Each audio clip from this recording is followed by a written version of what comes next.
This is Its Financial History 2, where money's past reveals tomorrow's truth. What if I told you that one man didn't just rewrite economics? He rewired the psychology of every modern government?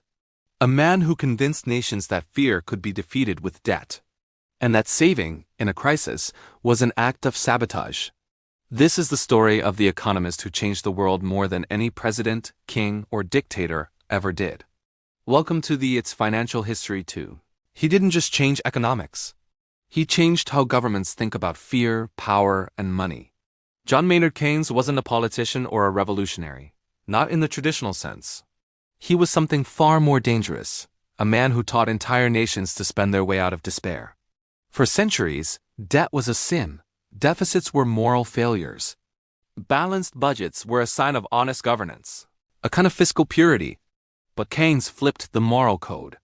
He told governments that spending in hard times wasn't reckless. It was responsible. He made debt sound like duty, and saving sound selfish. In doing so, he rewired the logic of capitalism itself. Welcome to the Financial Historian, where money, power, and history collide, and nothing is ever as simple as it seems. The world before Keynes. Picture the world in 1930. Banks collapsing. Factories silent. Millions jobless. Starvation in industrial cities. The old economic faith, the world of Adam Smith and the invisible hand, insisted that markets would fix themselves. If prices fell and wages dropped, they said, demand would return automatically. But theory doesn't feed a starving family. In reality, demand didn't return. People hoarded every penny. Factories stayed closed. The economy froze. Keynes looked at this collapse and saw something no one else dared say out loud. Markets don't always heal themselves. Sometimes they fall into a spiral, a psychological black hole built on fear. When people stop spending, businesses stop hiring. When businesses stop hiring, incomes fall. And when incomes fall, people stop spending even more. The system collapses inward. Keynes called this the paradox of thrift. What's wise for one household can be deadly when everyone does it at once. So he proposed something revolutionary. The government as the backup engine. If private spending collapses, public spending must replace it. Government should borrow, build, hire, and push money back into circulation. Jobs create income. Income creates spending. Spending restarts the engine. The economy, Keynes said, is like a car. Most of the time the private sector drives. But when it stalls, the government must turn the key and pump fuel until it runs again. To old economists, this was insanity. Government wasn't supposed to interfere. Debt was poison. Keynes disagreed. Debt wasn't the problem. Timing was. Spend in downturns. Save in booms. Stabilize the cycle. That was the rhythm he believed could save capitalism from itself. Roosevelt brings the theory to life. When the U.S. fell into its deepest depression, President Hoover refused to intervene. He waited for the market to fix itself. It didn't. By 1933, America was breaking. Then came Franklin D. Roosevelt, a leader whose instincts aligned with Keynes even before he had read him.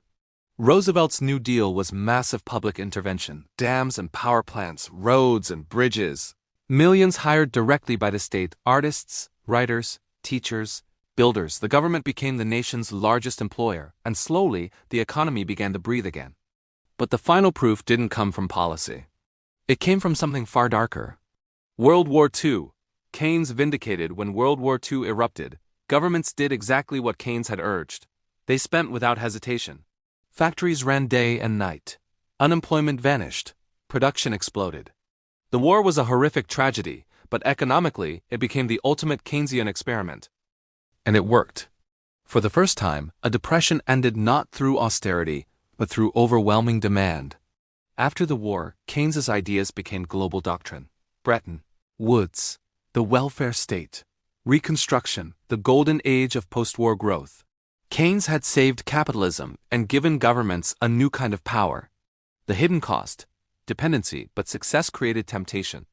Governments learned that spending could solve almost anything, so they spent more and saved less. Keynes wanted surpluses in good times. Politicians preferred popularity. By the 1960s and 70s, the machine overheated. Inflation rose. Oil shocks shattered confidence. Stagflation, something Keynesians said was impossible, arrived.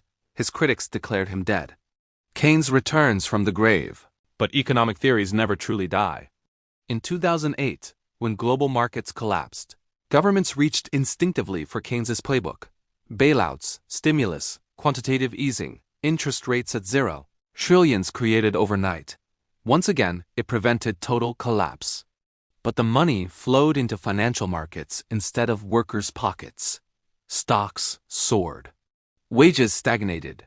Inequality exploded. Keynes had returned, but the world he returned to was different. Then came the pandemic. Governments spent at a speed no one thought possible. Checks went directly to households.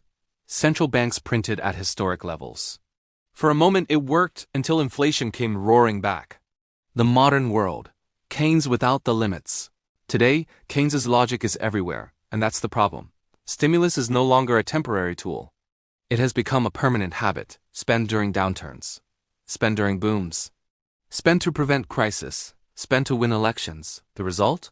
An economy more fragile, more leveraged, and more dependent on government action than Keynes ever imagined. Keynes once warned, "In the long run, we are all dead." He meant it as a challenge, not a permission slip. But over time, it became an excuse to push every consequence into the future. And that's the irony. Keynes didn't destroy capitalism. He rescued it. But in rescuing it, he also made it mortal, vulnerable to the very medicine that saved it. History has the answers. You just have to know where to look. If this gave you a new perspective on the world you live in, make sure to like the video and subscribe to the channel. There's so much more history and truth to uncover.